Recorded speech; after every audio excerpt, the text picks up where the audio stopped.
Okay, so welcome to Dakudaul Loop. More than 20 hectares itong lugar na to dito na kung saan tinayuan ng dalawang mga kilala at bigatin, sikat na mga mixed-use developers or mixed-use development projects or mga developers no sa Pilipinas. So ito yung SMDCI company in the or pwede ring tawagin silang SM Prime Holdings. At ang pangalawa naman ay Mega World Company. So ito, ba't ko nasabi nga nasa mga 24 hectares ang lawak nitong Dakudaul Loop na to dito na dating Davao Lanang Golf Club. Kasi nga 11 hectares pala itong si SMDCI or SM Prime Holdings, 11 hectares, and 11 hectares naman ito si Davao Park Districts. So ibig sabihin hindi bababa sa 24 no, kasi may mga exist yan no? So ano bang gagawin natin ngayon dito sa ating video? Lakad lang tayo dito mula dito sa may Davao Finance Center hanggang sa makarating tayo dun sa may SM Lanang Premier. Pero hindi na siya ngayon tinatawag na Premier, discontinued. Or bakit kaya? Di ko alam no, bakit siya discontinued.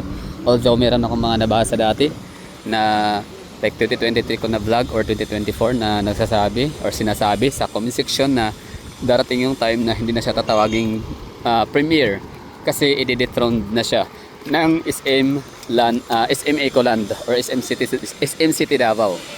Ang Premier kasi na apelyido ang Premier kasi na branding ng isang SM ay ano daw siya, ito daw ay tumutukoy or nag-i-indicate or nag-i-identify ng isang napalaking SM. So far, SM Lanang Premier ay naging isa sa siya ang pinakamalaking shopping mall sa buong Mindanao, isla. No? So hindi matatagpuan sa CDO, hindi sa Butuan, hindi sa Zamboanga, hindi sa Iligan, hindi sa Jensan, kundi dito sa Davao City matatagpuan ang pinakamalaking SM shopping mall. Kaya siya tinawag na SM Lanang Premier. Pero hindi lang Davao City ang merong SM Premier. Ang merong Premier na branding. Kundi meron tayong Downtown Premier. SM Downtown Premier ng Cagayan de Oro City. So, yun. Ito yung natin dito vlog. Pinapakita na natin yung ongoing construction ng Davao Park District ng Mega World. Tapos naglalakad tayo dito sa vicinity naman ng SM Prime Holdings. So ganyan kalawak ng mall na to dito no. So tinawag siyang Premier, discontinued na siya daw sabi ng mga comment section. Sabi lang ko nasa mga comment no.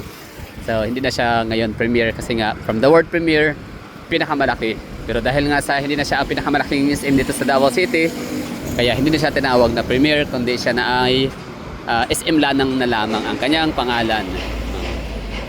Pero sana kung ganun yun yung magiging dahilan, rason na na-dethrone na siya sa pinakamalaking SM sa Davao City, hindi sana ilipat SM Ecoland Premier, pwede no?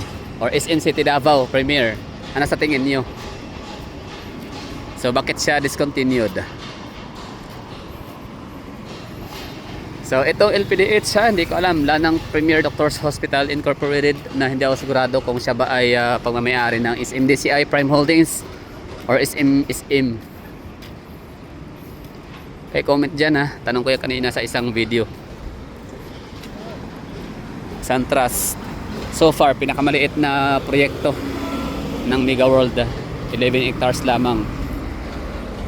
So may mga nagsabi na hindi daw deserve ng Davao City. Oh. I mean, parang parang baka daw maliit ang proyekto ng Mega World na nilagay or ininvest sa Davao City kasi nga daw hindi ganoon ka malaki ang market or yung purchasing power ng Davao. Oh, so yung sagot ko naman dito baka rin siguro sa kadahilan ng wala na siyang makitang mas murang land, vacant lot sa Davao City na medyo affordable. Hindi daw sure Actually kasi itong si Mega World, napapansin ko rin kasi to na kung saan mayroong SM, doon din siya. Ay example lang Iloilo, di ba? So malapit lang din siya sa SM, tabi lang din sila no. Magkadikit literal. So, ibig sabihin, wala siyang choice, no? Kundi kung saan nagtayo ng nagtayo ng SM Prime Holdings, SM DCI company, doon sila magtatayo. So nakataon na dito nagtayo itong si SM Prime Holdings ng kanilang shopping mall, tapos yung mga condominiums, ang natirang bahagi or maliit na lang yung na naitira, or maliit na lang yung porsyon na hindi pa nabili ng mga private developers or mga private sectors. Kaya ito rin nakuha niya, di ba? So yun yung aking sagot.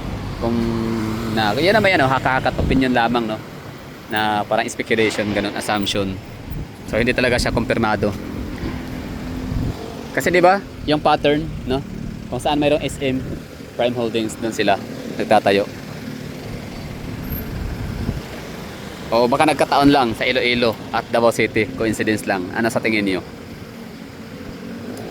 So ito LPDHI, sino may-ari niyan? SM ba? Pa-comment diyan sa ating comment box. So pasok tayo sa SM loob, SM City, or I mean SM Lanang, kasi pag sinabi SM City, yun yung Ecoland.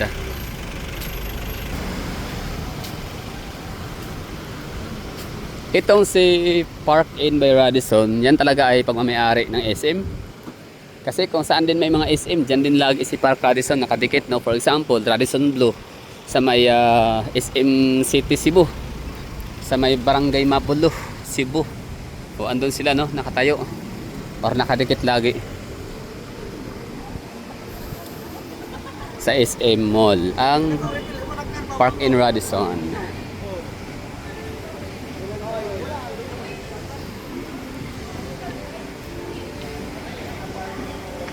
So ito yung pinaka open ground ng SM Lanang. Meron silang pa-fountain dito all day long, tapos sa gabi naman every 30 minutes if I'm not mistaken, meron silang dancing color fountains na meron din pa music, syempre. Kaya gustong gusto ng mga pamilya dito na tumambay, buong pamilya. Oo.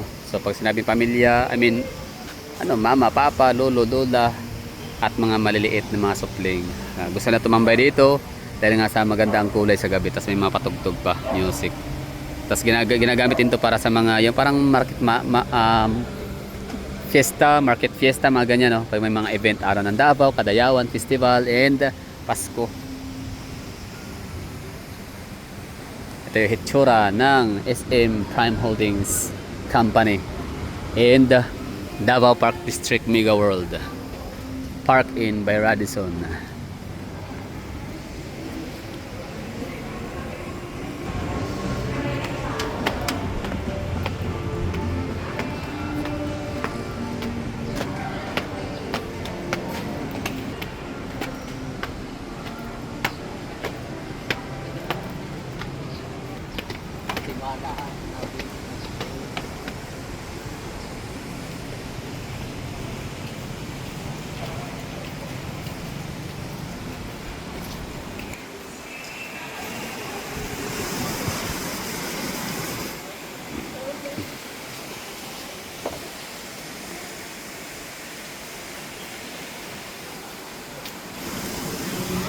Samal Island, kita siya dito.